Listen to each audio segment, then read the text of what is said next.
አንዳንድ ሰው ማንበብ ሙሉ ሰው ያደርጋል። ኧረ በጭራሽ ማንበብ ሙሉ ሰው ያደርጋል። 3000 መጽሐፍ አነበብኩ 1000 መጽሐፍ አነበብኩ ምንድነው ጥቅም? እዚህ የምናያቸው ነገስታት በሙሉ ቂሎች ነበሩ። እንደ ይሄን ሁሉ ቤተክርስቲያን ሲሰሩ ዓለም የተቸገረው ክርስቶስ ሰው በመሆኑ ነው። ልክ ነው። የክርስቶስ ነገር አስቸጋሪ ነው።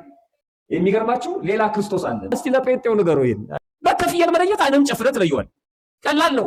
ክርስቶስም ኃጥኡን ከጻድቅ ለመለየት በጣም ቀላል ነው ለሱ። እኔ ጥያቄ ጠይቃችሁ ክርስቶስ ይመጣል። እውነት ነው ሐሰት ነው? ዳግም ምጽአት አይደለም? ይመጣል። በግራና በቀኝ ማንና ማንን ነው የሚያቆመው? ኃጥአንና የት አገኛችሁት? ይሄን አይልም እኮ መጽሐፍ። በሚጠቀስ ጥቅስ በሚነበብ ንባብ ብቻ እንዳትበረግጉ። በስመ አብ ወወልድ ወመንፈስ ቅዱስ አሐዱ አምላክ አሜን። አዕይንተ እግዚአብሔር ካህናት፣ ሊቃውንተ ቤተክርስቲያን አባቶች እና ወንድሞች በዚህ በተቀደሰ ቦታ ከሩቅና ከቅርብ ተገኝታችሁ እግዚአብሔርን ደጅ የምትጠኑት የእግዚአብሔር ልጆቹ ምዕመናን እና ምዕመናት እንዲሁም ሕፃናት በቅድሚያ በልዑል እግዚአብሔር ስም እንደምን ሰነበታችሁ? እንደምን አመሻችሁ? አሜን። ሳይገባን ኃጢአታችንን ሳይመለከት በቸርነቱ በዕድሜያችን ላይ ይህችን ሰዓት ጨምሮ በዚህ በተቀደሰ ቦታ ሰብስቦ እንድንማማር ደግሞ እንድናመሰግነው የፈቀደልን የአባቶቻችን የቅዱሳን አምላክ የእኛም አምላክ ፈጣሪያችን ልዑል እግዚአብሔር ክብር ምስጋና ይግባው። ባለን ጥቂት ሰዓት ወይም ደቂቃ እንደ እግዚአብሔር መልካም ፈቃድ የምናነሳው አንድ ትልቅ ጉዳይ ይኖራል። ብዙ ሰው የሚጨነቅበት፣ የሚስትበት፣ የሚጠራጠርበት፣ ብዙ ሰው ለመረዳት የሚቸገርበት፣ በሃይማኖት መነጽር በሃይማኖት ዓይን ግን በጣም ቀላል የሆነ የእግዚአብሔር ፍቅር የተገለጠበት ትልቅ ምስጢር ነው የምናነሳው። ይሄ ትልቅ ምስጢር ነገረ ክርስቶስ ነው።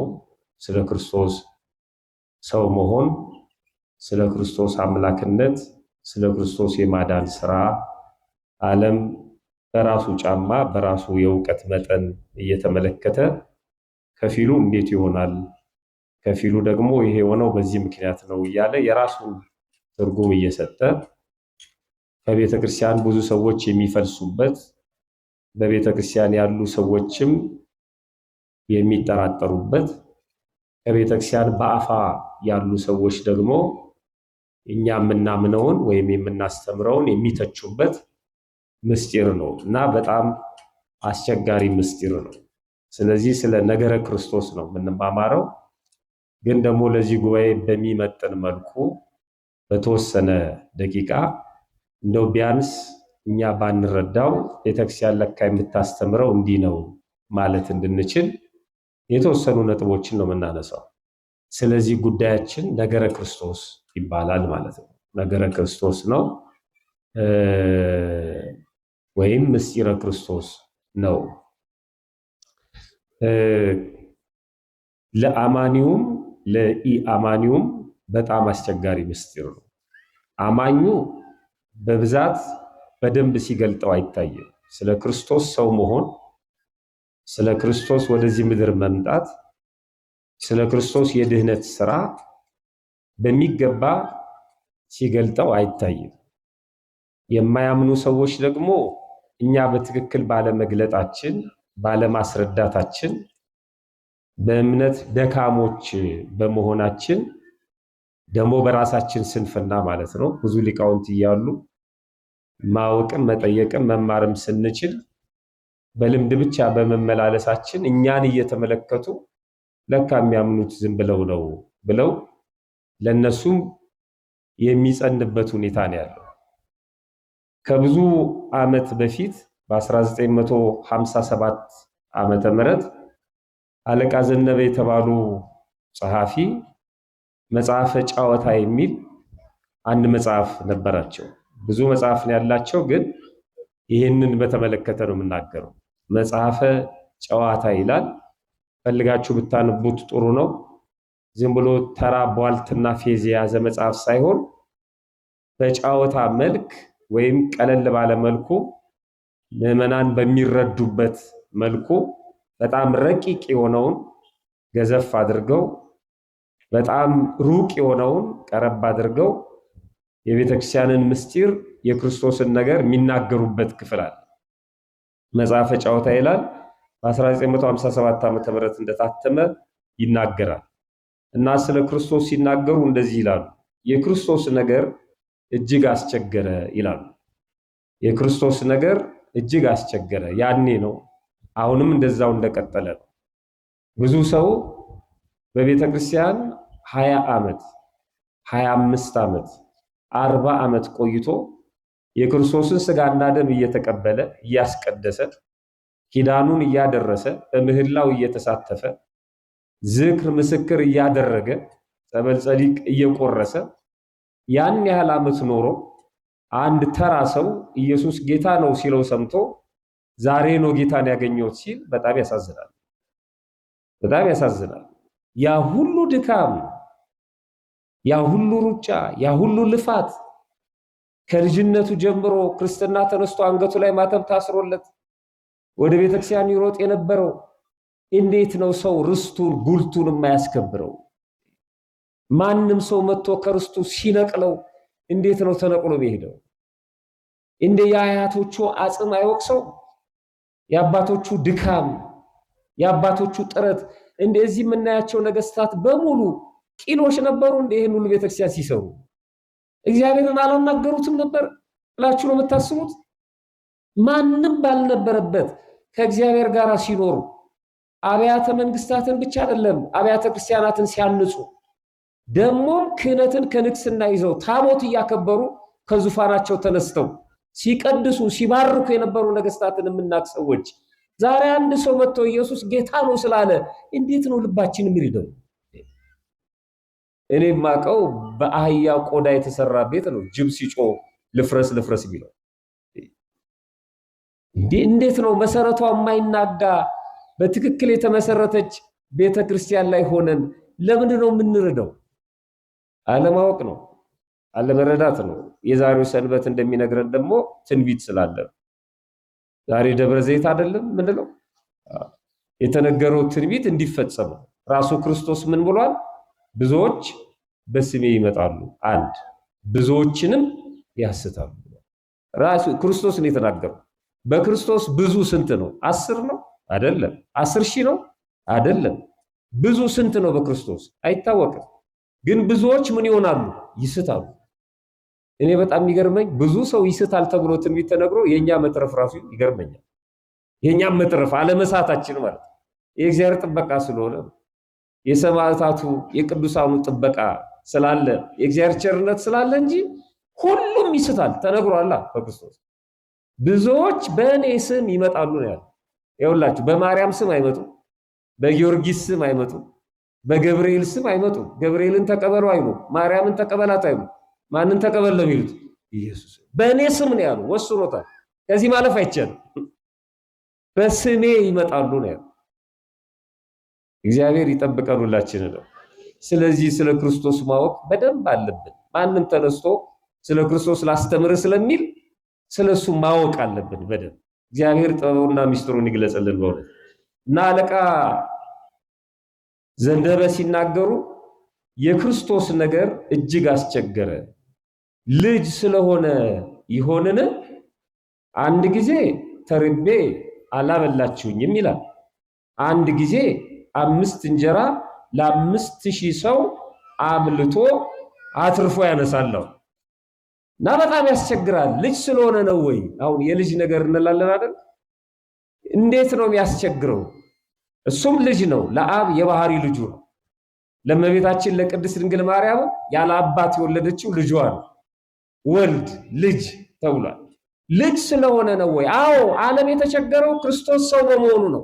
እግዚአብሔር ሰው ሆነ። ያስደነግጣል። ይሄ በጣም ያስደነግጣል። የናቀውም በጥፌ መታውም ለዚህ ነው። ስለ ክርስቶስ ብዙ ሰው ፍርክስክሱ የወጣው በእነሱ መጠን ስለተገለጠ ነው። በጥፌ የተመታው በአጭር ቁመት በጠባብ ደረት ስለተወሰነ ነው። እንዴት! በጣም ከባድ ምስጢር ነው።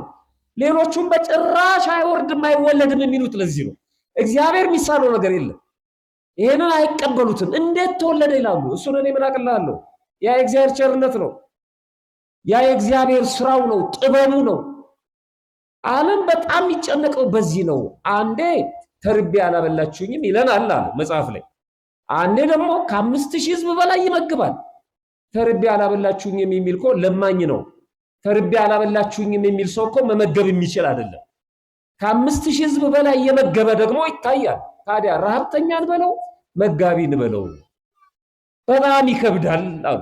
እውነት ነው፣ በጣም ይከብዳል። ይቀጥሉና እንደዚህ ይላሉ። ኢየሱስ ሰርግ ቢጠሩት፣ አዎ በቃና ዘገሊላ ተጠርቷል። ስጋ ስለለበሰ ነው የጠሩት። በመካከላቸው ስለተገኘ ነው። የት አግኝተው ይጠሩት ነበር? ተጠራሱ።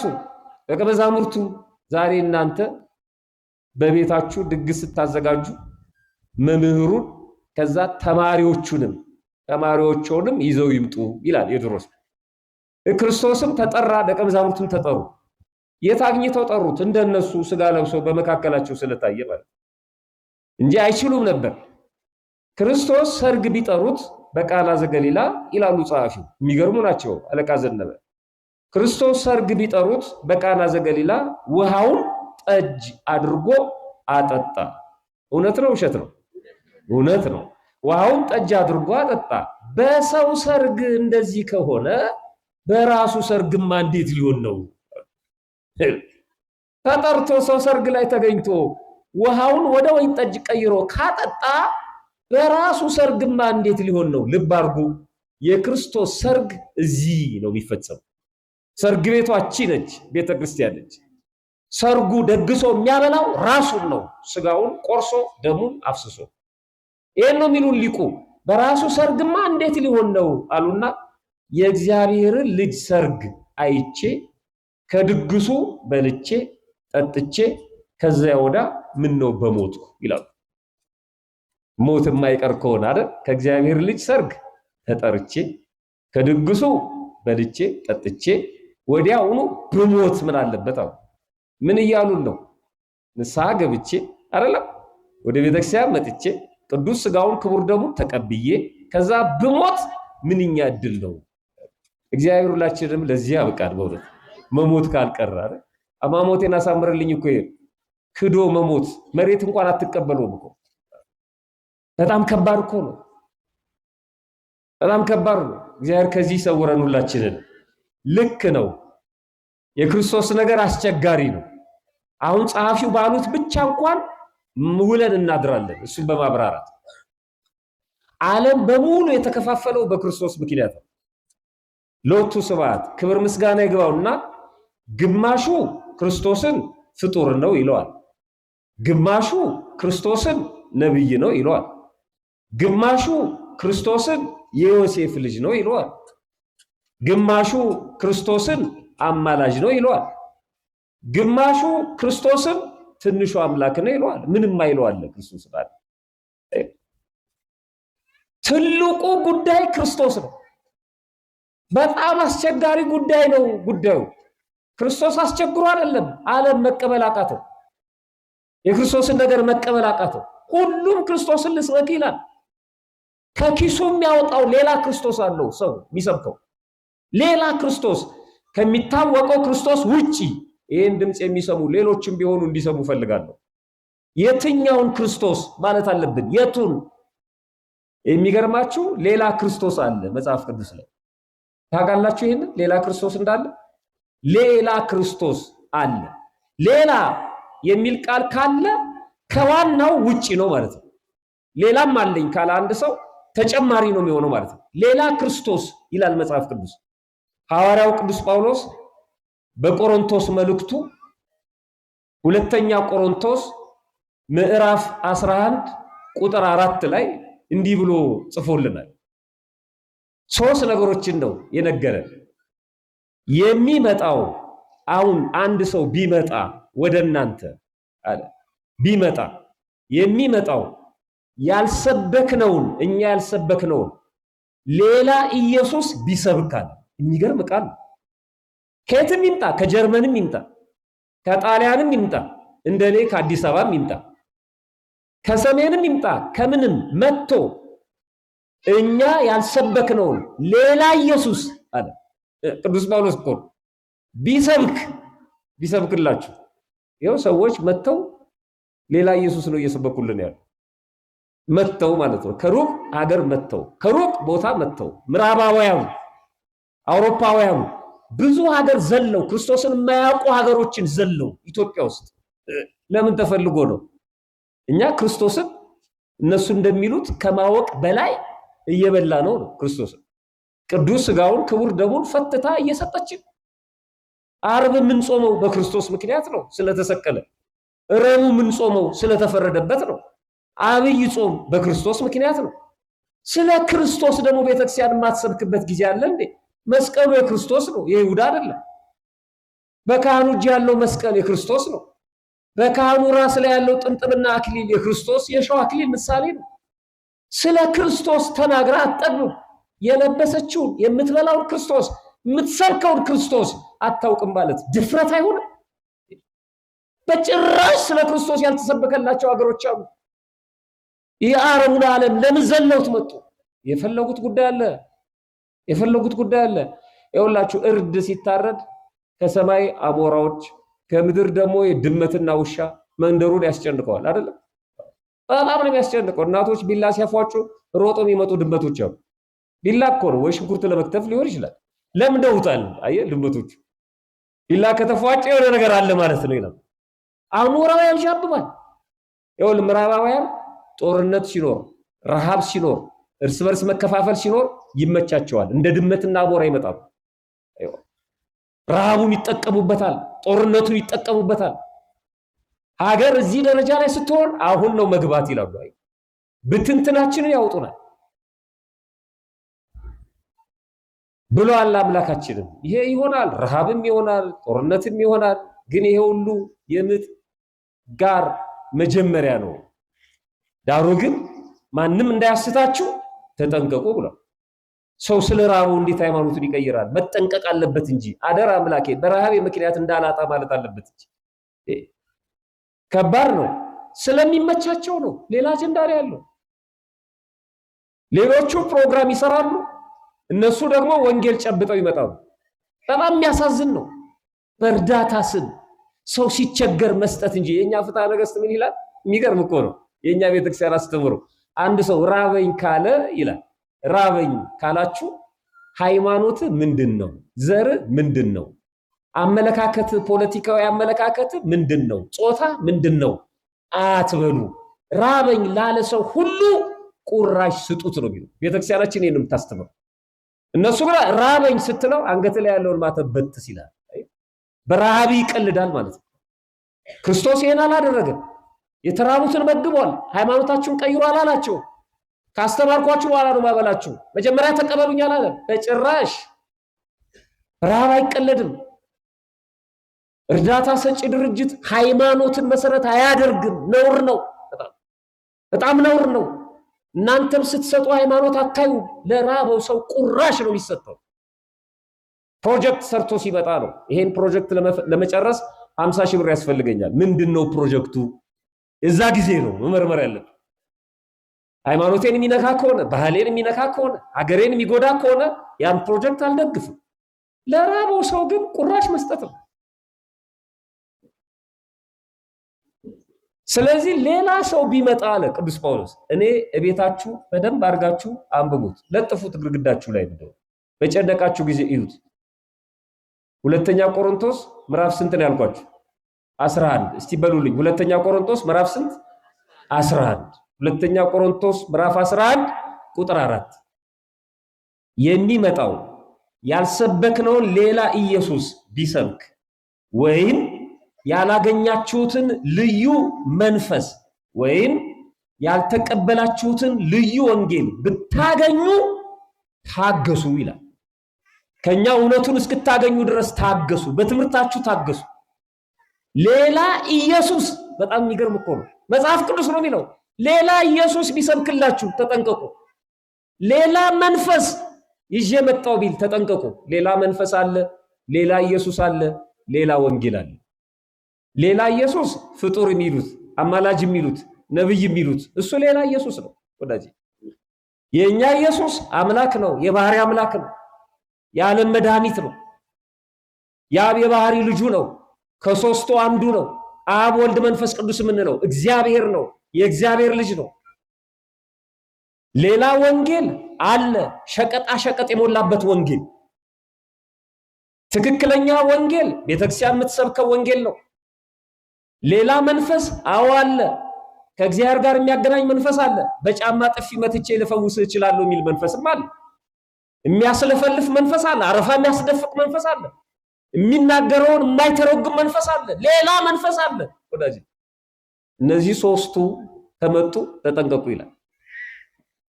የክርስቶስ ነገር አስቸጋሪ ነው ያሉት ለዚህ ነው። ሌላ ኢየሱስ የሚሰብክላችሁ ቢኖር እንዳትቀበሉት ይላል። እኛ ምን ሰብከው ኢየሱስ ለምሳሌ መጽሐፍ ቅዱስ ላይ የማቴዎስ ወንጌል ምዕራፍ 16 ስታነቡ ከቁጥር 13 ጀምራችሁ እንደዚህ ይላል። ኢየሱስም ወደ ፊልጶስ ቂሳሪያ በደረሰ ጊዜ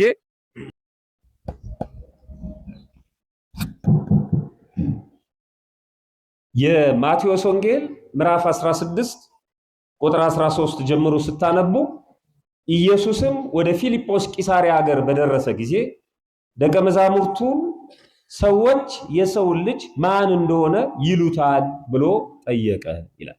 የሚገርመው ምስጢሩ በጣም ከባድ ስለሆነ ራሱ ክርስቶስ እንኳን ጥያቄ አቅርቧል። እኔ ማን ነኝ ብሎ ሰዎች ስለኔ ምን ይላሉ? ከባድ ስለሆነ እኮ ነው። እስካሁን ክርስቶስን ማን እንደሚሉት ተመልከቱ። ማን ነኝ እኔ ብሎ ጠየቀ። የሰው ልጅ ሰዎች ማን ይሉታል? የማን ልጅ ነው ያለው? የሰው ልጅ። ራሱን የሰው ልጅ እያለ ይጠራል። ለምን?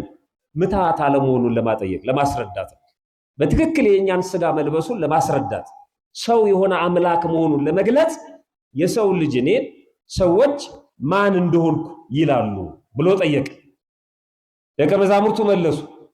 አንዳንዱ መጥምቁ ዮሐንስ ይልሃል፣ ሌሎች ኤልያስ ነው ይሉሃል፣ ሌሎች ኤርሚያስ ነው ይሉሃል፣ ሌሎች ደግሞ ከነቢያት አንዱ ነው ይሉሃል አሉት። ነቢያት ከነቢያት አንዱ ነብይ ነው ይሉሃል። ዛሬም የሚሉት አሉ አይደለ? ክርስቶስ አይደለ? ይሉሃል፣ አሉባልታው እንደዚህ ይሉሃል።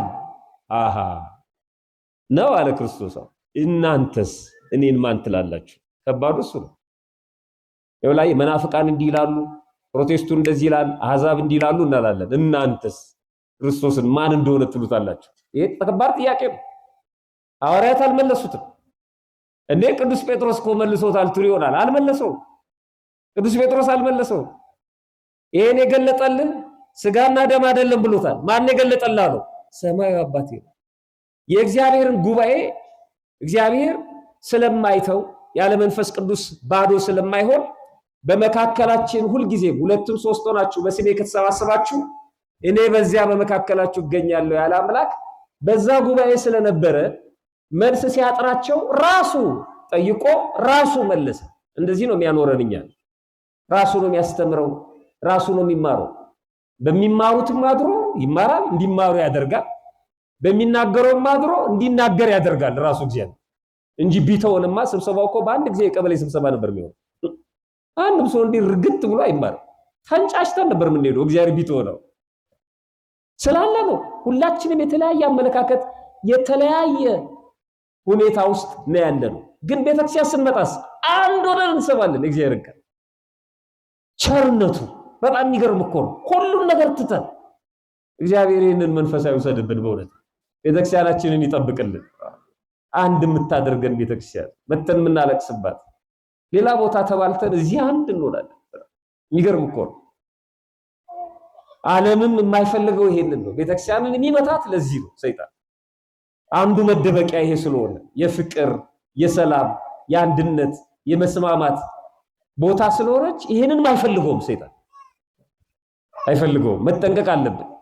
እና እናንተስ እኔ ማን እንደሆንኩ ትላላችሁ አላቸው። ያን ጊዜ ስምዖን ጴጥሮስ መልሶ እንዲህ አለ፣ አንተ ክርስቶስ የሕያው እግዚአብሔር ልጅ ነህ። ከባድ። አንተ ክርስቶስ የሕያው እግዚአብሔር ልጅ ነህ፣ ስጋ የለበስከው ሰው የሆንከው ክርስቶስ የሰው ልጅ ብቻ ሳትሆን የእግዚአብሔር ልጅ፣ በመለኮቱ የአብ የባህሪ ልጁ፣ በስጋው ደግሞ የሰው ልጅ ከመቤታችን ከቅድስት ድንግል ማርያም ከስጋ ስጋ ከነፍሷ ነፍስ ነስቶ ሰው የሆነ አምላክ ሰው አምላክ ሰው የሆነ አምላክ አንተ ነህ። የእግዚአብሔር ልጅ እግዚአብሔር፣ የውሻ ልጅ ውሻ ነው፣ የላም ልጅ በሬ ነው አይደለም። የሰው ልጅ ሰው ነው፣ የእግዚአብሔር ልጅ እግዚአብሔር ነው።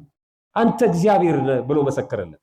ከዛ በኋላስ ኢየሱስም መልሶ እንዲህ አለው፣ የዮና ልጅ ስምዖን ሆይ በሰማያት ያለው አባቴ እንጂ ስጋና ደም ይህንን አልገለጠልህምና ብፁዕ ነህ። እኔም እልሃለሁ አንተ ጴጥሮስ ነህ፣ በዚህች ዓለት ላይ ቤተ ክርስቲያኔን እሰራለሁ። በዚህች ዓለት ላይ ያለው በጴጥሮስ ላይ አይደለም፣ በተናገራት ንግግር ላይ የሕያው እግዚአብሔር ልጅ በምትለው የባህሪ አምላክ ነህ በምትለው በዚህች ንግግር በዚህች እምነት ላይ ቤተ ክርስቲያኔን እሰራለሁ። እቺ ቤተ ክርስቲያን በዚህ እምነት ላይ ነው የተመሰረተችው። እቺ ቤተ ክርስቲያን ይሄን ነው የምታምነው። ወልድ ዋህድ ብላ ነብይ አትለውም፣ የዮሴፍ ልጅ አትለውም፣ ፍጡር አትለውም፣ አማላጅ አትለውም። ቅዱስ ጴጥሮስ በተናገረው ቃል ላይ ነው የተመሰረተችው። በዚህች ዓለት በዚህች ንግግር ላይ ቤተ ክርስቲያኔን እመሰረታለሁ፣ እሰራለሁ፣ የገሃነም ደጆች አይችሏትም። የሚገርም ቃል። የገሃነም ደጆች የተባሉት እነማን ናቸው? አጋንንት ናቸው። በር ላይ አስገቢ አስወጪዎቹ እነሱ ናቸው። የመንግስተ ሰማያት አይደሉም። ወደ ገሃነም የሚያስገቡ አጋፋሪዎቹ እነሱ ናቸው። እነሱ አጋንንት አይችሏትም። ልብ አድርጎ አይችሏትም ነው እንጂ ያለው አይዋጓትም ማለት ነው። ይዋጓታል ግን አይችሏትም። አሁን ጎንደር ላይ የደረሰው ፈተናም ይሄ ነው አይደለም? መናፍቁ ተዋጋ እኮ ሰሜኑን ለኢየሱስ ብሎ ሞከረ እኮ፣ ቀስቱን ነፋው ግን አልቻለም። ማለት ላይ የተመሰረተችው አይሆንም። ፈንዱ ሲያልቅ አብሮ ያልቃል ወዳጅ። ልክ እንደ ኩራዝ ነው። ጋዙ ሲያልቅ ልም እንደሚለው የሚላከው ዶላር ሲያልቅ አብሮ ይከስማል። እቺ የተመሰረተችው በዶላር አይደለም፣ በክርስቶስ ቃል ነው። ሕያዊት ናት፣ አትፈርስም። ነግራኛ አህመድ እነ ዮዲት ጉዲት አልቻሏትም። 40 ዓመት መከራ ተቀብላ ምንም አልሆነችም። ትቀጥላለች ቤተክርስቲያን። ይብላ ይለኛ እንጂ ከሳር ቤት ላይ አንድ ሳር ቢመዘዝ ቤቱ እኮ አያፈስም። ሳሩ ግን ወይ ከብት ይበላዋል፣ ወይ በሳት ይቃጠላል፣ ወይ ተጠርጎ ሳሩ እዛው ክዳኑ ላይ ቢሆን ነው ቢሻለው። እዛው ላይ ቢሆን ምንም አስተዋጽኦ የለውም እኮ እሱ ቢወርድ ቤቱ አያፈስም።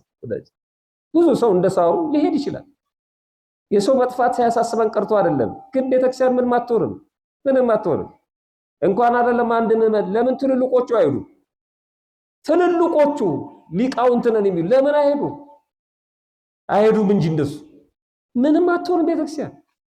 እንደው አንዳንዱ እኮ አርቲፊሻል ጥምጥም እያስተመጠሙ መምሬ ገለም እኛ ጋር ነው ይላሉ። የውሸት ማለት እንደኛ ምርቃችን ድንቃችን አይደለም፣ ክርስቶስ ከኛ ጋር ነው። ወዳጅ ሰዎችን አይደለም እናመልከው።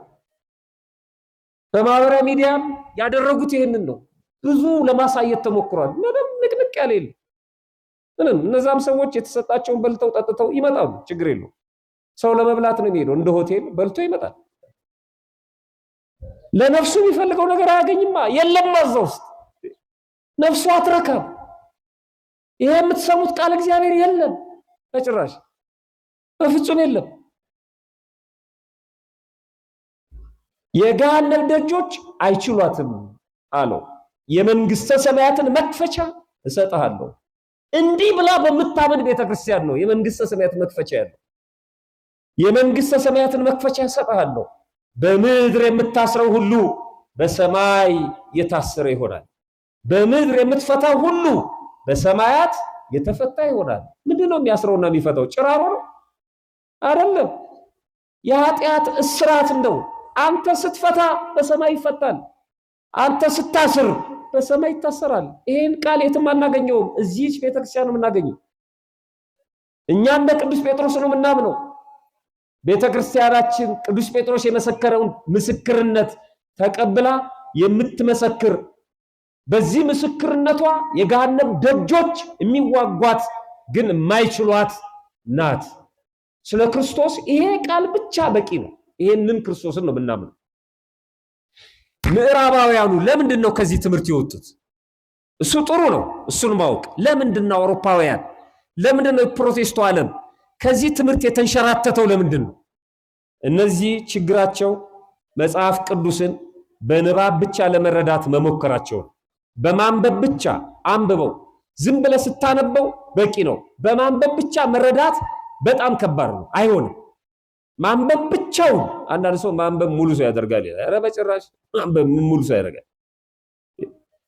3000 መጽሐፍ አነበብኩ 1000 መጽሐፍ አነበብኩ ምንድን ነው ጥቅም?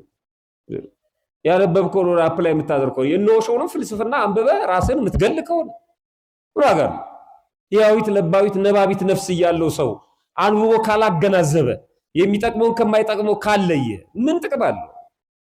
አታንቡ ልላችሁ አይደለም። መጽሐፍ ቅዱስ ጥናት ብሎ አንዳንድ ሰው በቀን 1 ጥቅስ በያዝ በቀን 2 ምዕራፍ ማንበብ ይላል። እሱ ብቻውን በቂ አይደለም። ማንበብ ብቻውን በቂ አይደለም። አታንብቡ እያልኩ አይደለም፣ ብቻውን በቂ አይደለም። መሸምደድ ብቻውን በቂ አይደለም በጭራሽ። የምታነበውን ታውቃለህ አይደል የተባለው ኢትዮጵያዊ ጃንደረባ ማንበብ ብቻ አይደለም። ምንድነው የሚለው? እኔ የሚተረጉምልኝ ሳይኖር የሚያስተምረኝ ሳይኖር በምን አውቃለሁ አለ። አይ መምህራን ሳይኖሩ በምን አውቃለሁ? ስለ ክርስቶስ ነበር እያነበበ ያለው ግን አልገባውም እሱ እና ፊልጶስ ተረጎመለት። ከዛ አሁኑኑ መጠበቅ አለብኝ አለ። በቃ እሱ ነው። መጽሐፍ ቅዱስ እንደዚህ ይላል። ሁለተኛ ቆሮንቶስ ምዕራፍ 3 ቁጥር 6 ላይ ንባብ ይቀትል ወትርጓሜ ያህዩ፣ ንባብ ይገድላል ትርጓሜ ግን ሕይወትን ይሰጣል ይላል። ንባብ ብቻውን ይገድላል፣ ትርጓሜ ግን ሕይወትን ይሰጣል። ስለዚህ ቤተክርስቲያን መጽሐፍ ቅዱስን የምታስተምረው በንባብ ብቻ አይደለም፣ በሶስት ወገን ነው የምታስተምረው። ልብ አድርጎ አሁን መጽሐፍ ቅዱስ እየጠቀሱ ስለሆነ ሰዎች ከሃይማኖት የሚያስወጡን የያዝነውን መጽሐፍ ቅዱስ እየጠቀሱ ማለት ነው። ስለዚህ መጽሐፍ ቅዱስን በሶስት ወገን ካልሆነ በስተቀር ማወቅ ከባድ እንደሆነ ነው ማሳያችሁ። አንደኛው ንባብ ነው፣ ሁለተኛው ትርጓሜ ነው፣ ሶስተኛው ምስጢር። የቤተክርስቲያን ሊቃውንት ንባብ ያቀኑ፣ ትርጓሜ ያሄዱ፣ ምስጢር ያጠናቀቁ ይባላሉ። ማንበብ ያነበበውን መተርጎም፣ የተተረጎመውን ማመስጠር። እቺ ቤተክርስቲያን ታነባለች፣ ትተረጉማለች፣ ታመሰጥራለች። ንባብ ቤትም ትርጓሜ ቤትም አላት። የንባብም የትርጓሜም መምህራን አሉ። ከንባብ ነው የምንጀምረው። ታነባለች። አሁን በቤተክርስቲያን ንባብ ይነበባል። በቅዳሴ ጊዜ የተነበበው ሲተረጎም ታያላችሁ። መልእክታቱ መዝሙሩ ላይ፣ መልእክታቱ ምስባኩ ላይ፣ ምስባኩ ወንጌሉ ላይ፣ ወንጌሉ ትምህርቱ ላይ ይተረጎማል። ማህሌቱ ላይ፣ ቅዳሴው ላይ፣ ሰዓታቱ ላይ። እንዴት ነው መጽሐፍ ቅዱስ የሚተረጎመው? ማንም ሰው ተነስቶ የፈለገውን ትርጓሜ መስጠት አይችልም። የተዘጋጀ በመንፈስ ቅዱስ ተቃኝተው ያስቀመጡታል። ይኸውላችሁ በዓለም ላይ 3 ክፍሎች አሉ ህግን በተመለከተ። ይሄ በሲቪክስ ትምህርት ህፃናት ሁሉ የሚያውቁት ነው። አንደኛው ህግ አውጪ የሚባል አለ። ሁለተኛው ህግ ተርጓሚ ይባላል። ሶስተኛው ህግ አስፈጻሚ። 3 ናቸው አይደል? ህግ አውጪ፣ ህግ ተርጓሚ፣ ህግ አስፈጻሚ። በቅደም ተከተል ስናስቀምጠው ህግ አውጪ፣ ህግ አስፈጻሚ፣ ህግ ተርጓሚ። ህግ አውጪ ፓርላማው ነው። ህግ አስፈጻሚ ፖሊሱ ነው። ህግ ተርጓሚ ፍርድ ቤቱ ነው። ህጉ ብቻውን ስለተጻፈ ተግባራዊ አይሆንም። ለምሳሌ ሰው የገደለ ይሙት ቢል፣ ህጉ የገደለ ይሙት ቢል፣ ልክ መንገድ ላይ አንዱ ሲገለው አይታችሁ ወዲያውኑ መግደል አትችሉ። ፖሊስ ይይዝና ወደ ፍርድ ቤት ይሄዳል። ለምንድን ነው የገደልከው? ክርክር አለ ማለት ነው። አይ ሊገለኝ ሲመጣ ተቀብዬ ነው የገደልኩት፣ ስለዚህ ሰው ነፃ ነው ማለት ነው። አየው ሲተረጎም የገደለ ይሙት ከሚለው ነፃ ይሆናል ማለት ነው። መጽሐፍ እንኳን የዓለም ህግ እንኳን 3 ክፍል አለ። የትምህርት ቤት መጽሐፍቶቻችንም እንደዚህ ናቸው። ኤክሰርሳይዝ፣ እነዚህ ቴክስት ቡክ ምንላቸው ምንማርባቸው ደግሞ መርጃ መጽሐፍቶች ደግሞ አሉ። ያን የሚተረጉሙ መጽሐፍቶች አሉ። አስተማሪው የሚሰጠው መጽሐፍና ተማሪው የሚሰጠው መጽሐፍ የተለያየ ነው። አስተማሪው የራሱ ያን መጽሐፍ የሚፈታበት የሚተረጉምበት አለው። ተማሪው ደግሞ ያን መጽሐፍ ያነባል ማለት ነው። ያለ መተርጎም ያለ መተርጉማን ያለ ትርጉም መረዳት አይቻልም። መጽሐፍ ቅዱስ ላይ ሲሆን እንዴት ነው ላሳያችሁ። የተወሰኑ ምሳሌዎችን ላሳያችሁ። የማቴዎስ ወንጌል ምዕራፍ 10 ቁጥር 34 ቤተክርስቲያን መጽሐፍን በስንት ወገን ታስተምራለች ነው ያልኳችሁ? በስንት ወገን? በ3። አንዱ በምንድን ነው? ንባብ። ሁለተኛው ትርጓሜ፣ ሶስተኛው ምስጢር። አሁን ንባቡን ላሳያችሁ። ንባብ እንደዚህ ይላል። ንባብ ደግሞ ይገላል፣ ንባብ ብቻውን ብሏል ቅዱስ ጳውሎስ። የማቴዎስ ወንጌል ምዕራፍ 10 ቁጥር 34 ላይ በምድር ላይ ሰላምን ለማምጣት የመጣው አይምሰላችሁ ይላል። ክርስቶስ ነው ይሄን ያስተማረው። እግዚአብሔር ያሳያችሁ፣ ራሱ ክርስቶስ ነው። ከክርስቶስ በላይ ሰላማዊ አምላክ አለ? ንገሩኝ፣ አለ? ክርስቶስ የሰላም አምላክ ነው፣ እውነት ሐሰት። ግን ምን አለሱ? ሰላምን ለማምጣት የመጣው አይምሰላችኋል። ምን እያለን ነው? ደገመው። በምድር ላይ ሰላምን ለማምጣት የመጣው አይምሰላችሁ፣ ሰይፍን እንጂ ሰላምን ለማምጣት አልመጣሁም አለ። ማ? ክርስቶስ። ስለዚህ መንገድ ላይ ጌታን ተቀበል ሲለ ይሄን ገልጣ አስነብበው። ምን ሊያደርግልኝ ነው መቀበለው? እንዴት? ይሄው ሰላምን ለማምጣት የመጣው አይምሰላችሁ ይላል። እና የሚያራብሸን ክርስቶስ ነው ማለት ነው። እና ይሄ ነው ክርስቶስ። መጽሐፍ ቅዱስ እኮ ነው የሚለው። እና ጠይቀዋ ጌታን ተቀበል የሚልን ሰው ምን ማለት ነው በለው። ይሄማ ይተረጎማል ይላል። ቁጭ በል ጌታን ተረጉመው። መጽሐፍ ቅዱስ ሌላ መጽሐፍ አልቀበልም እያልክ አይተረጉምም እያልክ መጽሐፍ ቅዱስ ቤተክርስቲያንን እየተቻት ቁጭ በል ይሄን ብቻ ንገረኝ። ይቀጥላል። ለማምጣት የመጣው አይምሰላችሁ ካለ በኋላ ሰውን ከአባቱ ሴት ልጅን ከእናቷ ምራትን ከአማቷ እለያይ ዘንድ መጥቻለሁ አለ ክርስቶስ። እግዚኦ!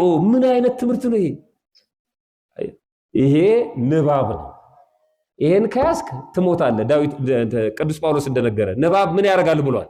ይገድላል። ትርጓሜውስ ሕይወት ይሰጣል። የሰይፍ ስራው ምንድነው?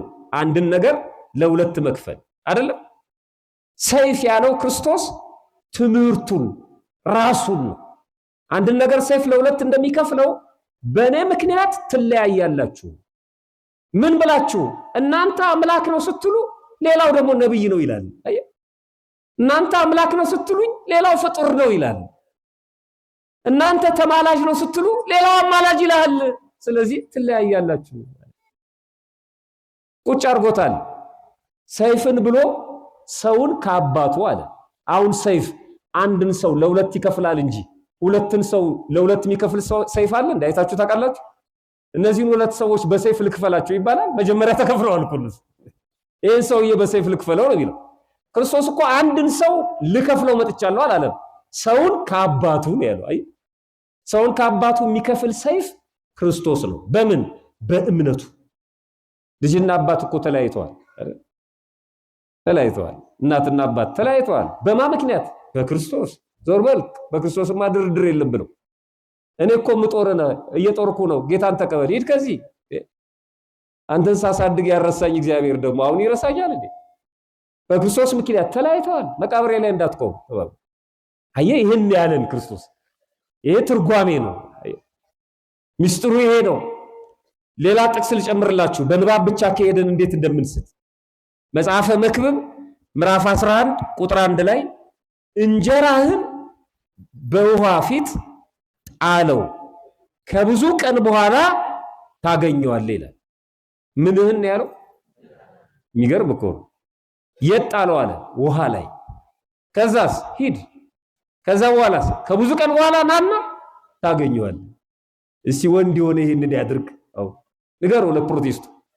ሁሉም ምራትን ያዝና ወደ ወንዝ በሳህን ደፍተህ ተመለስ።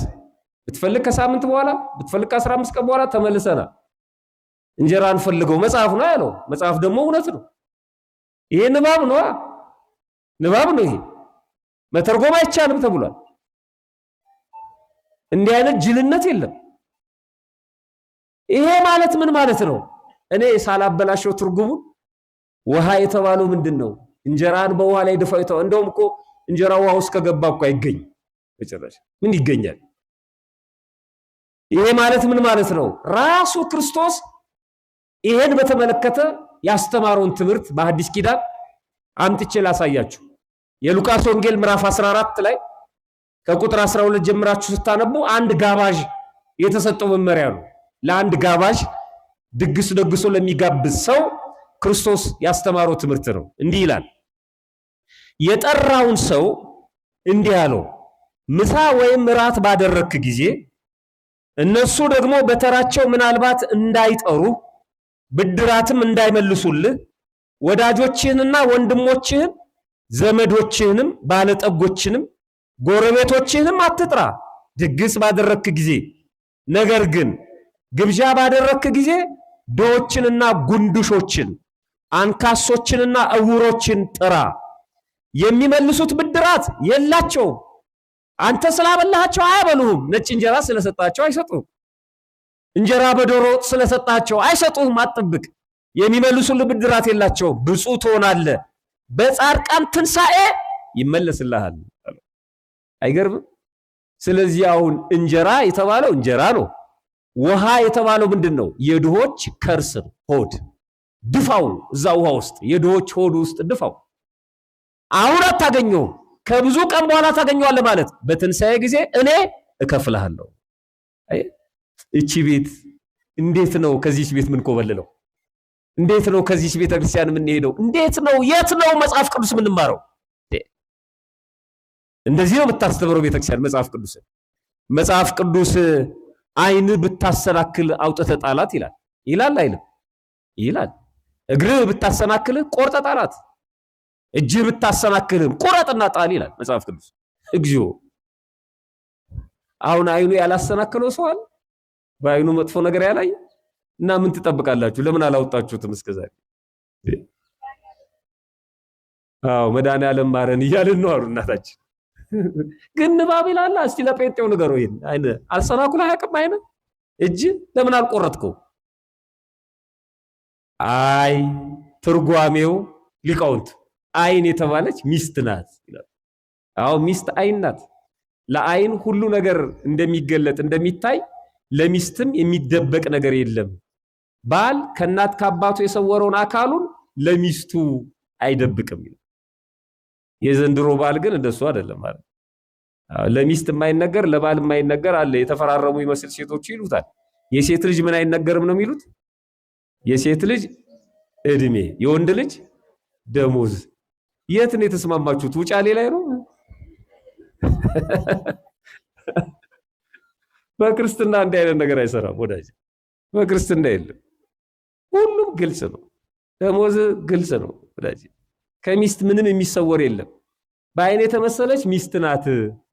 ሚስት ልታሰናክል ብትሞክር ማለት ከሃይማኖት ልታወጣ ብትሞክር ምን አድርጋት? አውጣና በቃ ፍታት ማለት ነው።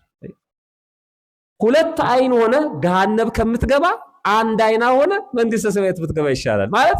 ከነ ሚስት ገሃነም እሳት ከምትገባ ፈታት መንግስተ ሰማያት ብትገባ ይሻላል ትምህርቱ። እጅ የተባሉትስ ልጆች ናቸው። እጅ ቢያሰናክል ቆርጠጣል ማለት ልጆች ምንድነው? ዘግይተው ይከብሩ ምናው ወድቀው ይነሱ በእጅ ዘግይተው ይከብሩ በልጅ ይላሉ ኢትዮጵያ። እና እጅ የተባሉት ልጆች ናቸው፣ ደጋፊዎች። ሊያሰናክሉ ቢሞክሩ ማለት ከሃይማኖት ሊያስወጡ ቢሞክሩ ቆረጥና ጣል ይላል። ሁለት እጅ ኖሮ ገሃነም ከምትገባ ጉንድሽ ሆነ መንግስተ ሰማያት ብትገባ ያለ ልጅ መንግስተ ሰማያት ብትገባ ይሻላል። ተተፍቶብህ ተርበ ልጅ አልጦር ብሎ ግን መንግስተ ሰማያት ብትገባ ይሻላል።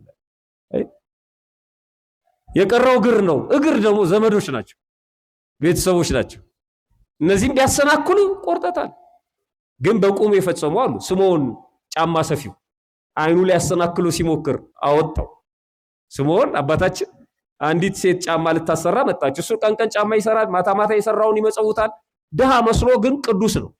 እና አንዲት ሴት መጣችና ልታሰናክለው ጫማ ስራልኝ አለችው። ሰርቶ ሰጣት። ትንሽ ቆይታ ደግሞ ጠቦኛል ሰፋ አርግልኝ አለችው። አሁንም ሰፋ አርጎ ሰጣት። ትንሽ ቆይታ መጣ ተበጠሰ አለችው እና ግራ ገባው። እኔ የምሰራው ጫማ አውቀዋለሁ፣ ያንቺ መመላለስ ግን ግራ ገባኝ። ምን ሆነሽ ነው የምትመላለሽው አላት።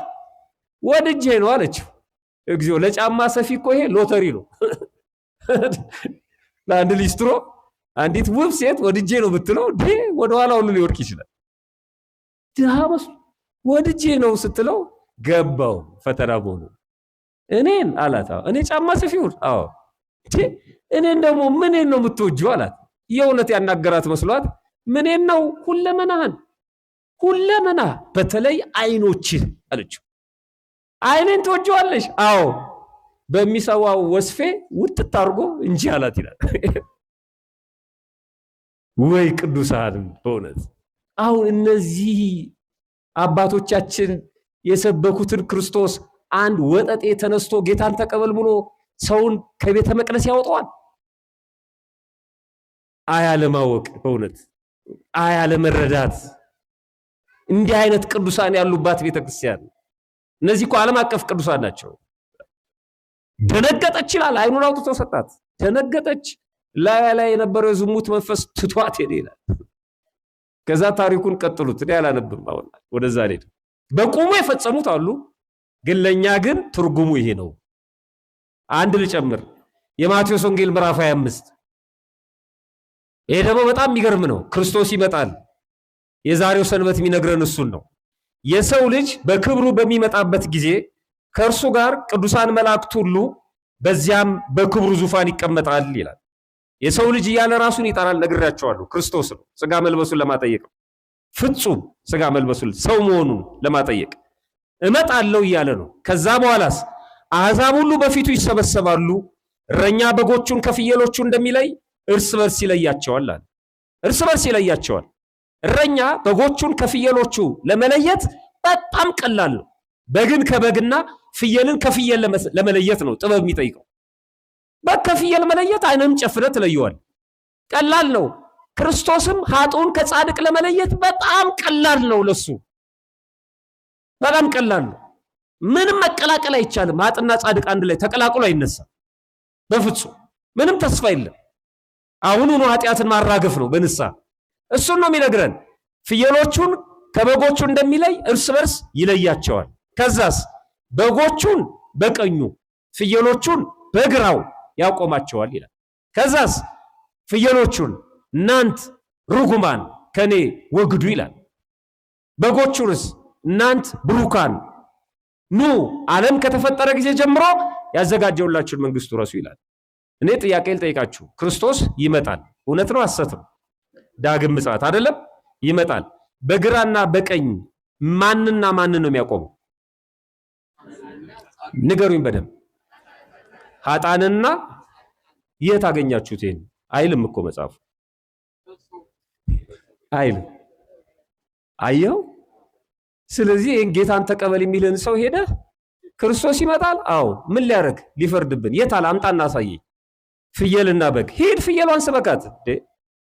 ፍየልና በግ ነው የሚለው። እኔ የለውም እዚህ ውስጥ። አንተም የለህም እኮ በለው። እሱ ጌታን ተቀበል የሚል የለም እኮ አንተም የለም። ፓስተር ጋር የሚል የለም። ፍየልና በግ ነው የሚለው።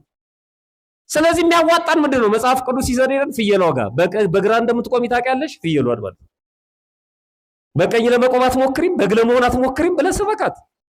በጉን ደግሞ እንዳትቅለቅ፣ ይሄን አቅጣጫህን አደራህን። ለበግና ለፍየል ነው የተጻፈው መጽሐፍ ቅዱስ። በቃ ንባቡ ይሄ ነው። ምን አገባኝ? ለምንድን ነው ተቀበል የምትለኝ በለው። ምን ማለት ነው? ይሄው መጽሐፍ ቅዱስ ነው የሚለው። ይመጣል፣ ፍየልና በግ በግራና በቀኝ ያቆማል ይላል። አየህ፣ ይሄ ንባብ ነው። ትርጓሜው ምንድን ነው ያላችሁት እናንተ? ለምን ጻድቃንና ኃጥአን አላችሁ እናንተ? የትርጓሜ ቤት ነው ያላችሁት።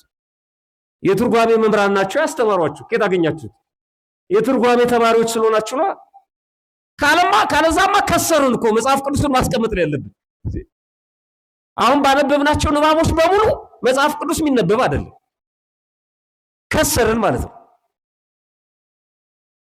ስለዚህ ትርጓሜው እሱ ነው። በግ የተባሉት ጻድቃን ናቸው፣ ፍየል የተባሉት ኃጥአን ናቸው። ከየት አመጣው? ይሄን ካላልክማ መጽሐፍ ቅዱስን ማስቀመጥ ጥሩ። አሁን ሶስት ነገሮችን የጠቀስኩት አይደለም? ቤተክርስቲያን መጽሐፍ ቅዱስን በስንት ነገር ታስተምራለች? በሶስት። አንዱ በምንድን ነው? በንባብ። ሁለተኛው በትርጓሜ፣ ሶስተኛ በምስጢር። አሁን ሁለት ነገር አገኘን። አንደኛ ንባብ አገኘን። ምን የሚል? በግ ፍየል የሚል ደረቅ ንባብ። ከዛ ትርጉሙ ምን አገኘን? በግ የተባሉት ጻድቃን፣ ፍየል የተባሉት ኃጥአን። አሁን ምን ቀረን? ምስጢር። አሁን ምስጢሩ የሚመጣው ለምንድነው ኃጥአን በፍየል የተመሰሉት? ለምንድነው ጻድቃን በበግ የተመሰሉት? ኃጥአን በፍየል ስለተመሰሉ የፍየል ስጋ አንበላም ማለት ነው? አይደለም። አንዳንድ ሰዎች የፍየል ስጋ አይበላም ኃጢአተኛ ነች ይላሉ። እንዴ ፍየል ኃጢአተኛ አይደለችም፣ ምሳሌ ናት። ምሳሌ ናት። በግም ጻድቅ አይደለም። ጻድቅ ከሆነማ ለምን እናርደዋለን? ምሳሌ ነው። በምንድን ነው ምሳሌነቱ? ፍየሏን ይዋት፣ ላቷ ወደ ላይ ተሰቅሎ ሀፍረቷ ተገልጦ ነው የምትሄደው። ከኋላ ምናምኗን ዓለም እያያቸዋት ፎቶ ብታነሷት ምንም አይመስላትም። ላቷን ወደ ታች ታወርደዋለች። ኧረ በጭራሽ ታወርዶ እንደ ቄንጠኛ ሰው ጧ እያለች ትራመዳለች። ምናምኗን ገልጣ ማለት ነው። ኃጢአተኛ ሰውስ ኃጢአቱን በአደባባይ ሲሰራው ምንም አይመስለው። በአደባባይ እንደፈለገ ለዚህ ለምናምን ህዝብ ነው የሚለው። ባህል አያቅ፣ ወግ አያቅ፣ ሃይማኖት አያቅ፣ ምንም ኃጢአቱን በአደባባይ እያየነው ነው። በዓለም ላይ ወንድን ከወንድ ጋር ለምንድን ነው የማንጋባው? መብታችን ነው ብለዋል። ሴትና ሴት መብታችን ነው። ውሻ አጥምቀዋል አምጥተው መቅደሳቸው ውስጥ። መቅደስ የሚለውን በትምህርተ ጥቅስ አስቀምጡት እንጂ ውሻ ቄሱ ታቅፎ ውሻ ያጠምቃል። የሚያሳዝን ነው። መብት ነው በቃ አለቀ። ለሰይጣን እየታገሉ ነው። ምን አደረገ ሰይጣን? ዕውቀት እንድናገኝ ብሎ አለን እንጂ ብሎ የሰይጣኒዝም እምነት አለ። አየው መብት የት ድረስ እንደሆነ። ሰው ኃጢአት በአደባባይ እንዴት እንደሚሰራ የኢትዮጵያ ቤተክርስቲያንን ይከሷታል። መብታችንን ትጋፋለች። ወንዶችን ከወንዶች ጋር ለምን አታጋባም ብለው ማለት ነው። ኃጢአታቸው ምንም አይሰቀጥጣቸውም። ፍየል እንደዚህ ናት። በግስ ላታቸው የወረደ ሀፍረታቸው የተከደነ ነው። ሀፍረቷን ከድና ነው የምትሄደው በግ። ጻድቃን ቅዱሳን ኃጢአት ቢሰሩም ኃጢአታቸውን ዕለቱን በንስሐ ያስወግዱታል። ሀፊረ ገጽ ይባላል። በሰው ፊት በአደባባይ ኃጢአታቸውን አይገልጡትም። ፍየል ሞቅ ያለ የአየር ንብረት ይስማማታል። ሞቅ ያለ ኃጥአንስ ሞቅ ያለ ነገር ይወዳሉ። ሞቅ አርጊው ነው የሚሉት። እንደውም ከነ መጠሪያቸው እስኪ ሞቅ አርጉት ነው የሚሉት። ጾሙ፣ ጸሎቱ፣ ሱባኤው አይመቻቸውም። መዝሙር እንኳን ሞቅ ሲል ነው። ከበሮ እየተሽከረከሩ ሲመቱ እስኪወድቁ እስኪነሱ እስኪያልባቸው። እንደውም አንዳንዱ ምን ይላል? ዛሬ በመዝሙር እንቀውጠዋለን ይላል። መቀወጥ ማለት ነው። መቀወጥ እኮ መረበሽ ማለት ነው። መቀወጥ መበጥበጥ ማለት ነው። በመዝሙር ይቀወጣል እንዴ? የዛሬው ጉባኤ ቀውጢ ነበር ይላል። ሄዱ የኃጢአተኛ ሰው ጠባይ ነው ይሄ መቀወጥ። ሞቅታ ነው የሚወደው መጋል። በጎች ደጋው የአየር ንብረት ይስማማቸዋል። አዮ ቅዱሳን ይሄ በገዳም ህይወት በሱባኤ በጾም በጸሎት የሚስማማቸው እሱ ነው። አንዳንድ ሰው ጾም ሲገባ ደስ የሚለው ሰው አለ፣ ውስጡ የሚረካ ሰው አለ። አንዳንዱ ደግሞ ፊቱ ይጨፈግጋል። ይሄማ ረጅም ጾም ነው ይላል። ብዙ ምሳሌ ነው። አንድ ልጨምር። ለምሳሌ ፍየል ዝናብ፣ ጭቃ ትጸየፋለች። እዚህ አካባቢ ብዙ የሉም መሰለኝ አይደል? ዝናብ ካፊያ ሲዘንብ ሮጣ ወደ መጠለያ ነው የምትሄደው። ጭቃም እንዲነካት አትፈልግም። በጎቹን ያቸው ዝናብ ሲዘንብ ሽብችብ ብለው በአንድ ላይ ዝናቡን ይቀበሉታል። ጭቃም ቢሆን ምንም አይጸየፉትም። ዝናብም ጭቃም ይቀበላሉ። ዝናብ ጭቃ የመከራ ምሳሌ ነው። በክርስትና ህይወት የምንቀበለው መከራ። በፍየል የተመሰሉት ኃጥአን ስለ ቤተክርስቲያን መከራ መቀበል አይፈልጉም። ይሸጧታል፣ አሳልፎ ይሰጧታል። ቤተክርስቲያን አይፈልጉም። በክርስትናቸው ምክንያት መከራ እንዲቀበሉ መጉላላት አይፈልጉም። ሰማዕት መሆን አይፈልጉም። እና ለዚህ ነው ብዙዎቹ ከቤተክርስቲያን የሚወጡት ስርዓቱ ምናምኑ ይላሉ። በቃ መጫን አይፈልጉም። ይሄን ያህል ጾሙ ይላሉ፣ ስንጋባ እንደዚህ ይላሉ፣ እንደዚህ አርጉ ይላሉ። እንዴ ፈታ ብለን ክርስቶስን አሁን ዘና ብለን ፈታ ብለን እያመለክን ነው ይላል ሲመሰክር ማለት። ዝም ብሎ መጨነቅ ይላሉ። የኃጢአተኛ ሰው ጠባይ። በጎች ደግሞ የቤተክርስቲያን መከራ በጸጋ ይቀበሉታል። አንዱ አንዱን እያበረታው ያልፋል። አይዞ አይዞሽ እየተባባሉ። ስለዚህ ትርጓሜውና ምስጢሩ ይሄ ነው ማለት ነው። እኔ ይሄንን ሁሉ ያመጣሁት ለምንድን ነው? ይሄን ሁሉ ያመጣሁት ትምህርቱ ረጅም ነው። በሌላ ጊዜ እግዚአብሔር ከፈቀደ መተን እንቀጥለዋለን። ይሄን ሁሉ ያመጣሁት ክርስቶስ ላይም የሚሰጠው ትምህርት፣ ክርስቶስ ላይም የምናነበው ንባብ ብቻ ከሆነ ይገድለናል። ለምሳሌ መጽሐፍ ክርስቶስን ጠበቃ ይላል። ለምሳሌ መጽሐፍ ክርስቶስን ሊቀ ካህናት ይላል። ለምሳሌ መጽሐፍ ክርስቶስን መካከለኛ ይለዋል። መካከለኛ ሲል ምን ማለት ነው? እንደዚህ እንደ ሶስት ጣት መሃል ላይ ያለው ሌላ ጣት፣ ዳርና ዳር ሌላ። መካከለኛ ማለት ላይ እግዚአብሔር አለ፣ መሃል ላይ ክርስቶስ አለ፣ ታች ደግሞ እኛ አለን ማለት ነው። ምን ማለት ነው መካከለኛ ማለት? አንድ አለ በሰውና በእግዚአብሔር መካከል ይሆን ይላል መጽሐፍ። ምንድነው ይሄ? ይሄ ንባብ ነው። ትርጉሙ ሌላ ነው፣ ምስጢሩ ሌላ ነው። መካከለኛ ማለት ይሄን ብቻ ላብራራ። መካከለኛ ማለት ክርስቶስ መካከለኛ ነው። ሰው የሆነ አምላክ ነው ማለት ነው። ሰው ብቻም አይደለም፣ አምላክ ብቻም አይደለም። ምን የሆነ አምላክ ነው? ሰው የሆነ አምላክ ነው ክርስቶስ ማለት ነው። ሰው የሆነ አምላክ ነው። ስለዚህ አንዱን መካከለኛ የሚለውን ይዘው ወደ አማላጅነት ይስቡታል። የእኛን ስጋ ለብሷል። በጣም የሚገርም ነው። በግም ነው ደግሞ እረኛም ነው። ይራባል ደግሞ አበርክቶ ያበላል። በጣም የሚደንቅ ነው። ራሱ መስዋዕት ነው። ራሱ መስዋዕት አቅራቢ ነው። ራሱ መስዋዕት ተቀባይ ነው። እንዲህ አይነት አምላክ የእኛን ስጋ ለብሶ በመካከላችን ተገልጦ እንዲመች፣ ለመሰቀል እንዲመች፣ ለመያዝ እንዲመች፣ ለመገረፍ እንዲመች የእኛን ስጋ ለብሶ የተገለጠ አምላክ ነው እንጂ አማላጅ አይደለም። መካከለኛ የሚለው እሱ ነው። የቦታ አይደለም፣ የጊዜ አይደለም። መካከለኛ ማለት ስጋ የመልበሱን ምስጢር ነው የሚነግረን። ስጋ የለበሰ ሰው የሆነ አምላክ ማለት አማላጅ፣ ሌላም ብዙ ተጠቅሷል። ከዚህ የተነሳ ክርስቶስ ላይ ያለው አስተምሮ በንባብ ብቻ ይሆንና ብዙ ሰዎች ከቤተክርስቲያን በአፋ ሲሆኑ ይታያል። መጽሐፍ ቅዱስ ክርስቶስን ስለ ስጋው ይነግረናል። ክርስቶስን ስለ መለኮቱ ይነግረናል። ክርስቶስን በተዋህዶም ይነግረናል። ከዚህ አንጻር ንባብ ላይ ብቻ ተመስርተን ነገረ ክርስቶስን ከልባችን እንዳናወጣ ከቤተክርስቲያንም እንዳንወጣ ልንጠነቀቅ ይገባል። በሌላ ጊዜ የቀረውን እግዚአብሔር ከፈቀደልን በሰፊው እንነጋገራለን። ለዛሬው ግን ይበቃናል። ሰምቶ ከመጥፋት ያድነን። በሚጠቀስ ጥቅስ በሚነበብ ንባብ ብቻ እንዳትበረግጉ አደራ ለማለት ነው። እግዚአብሔር ይስጥልኝ።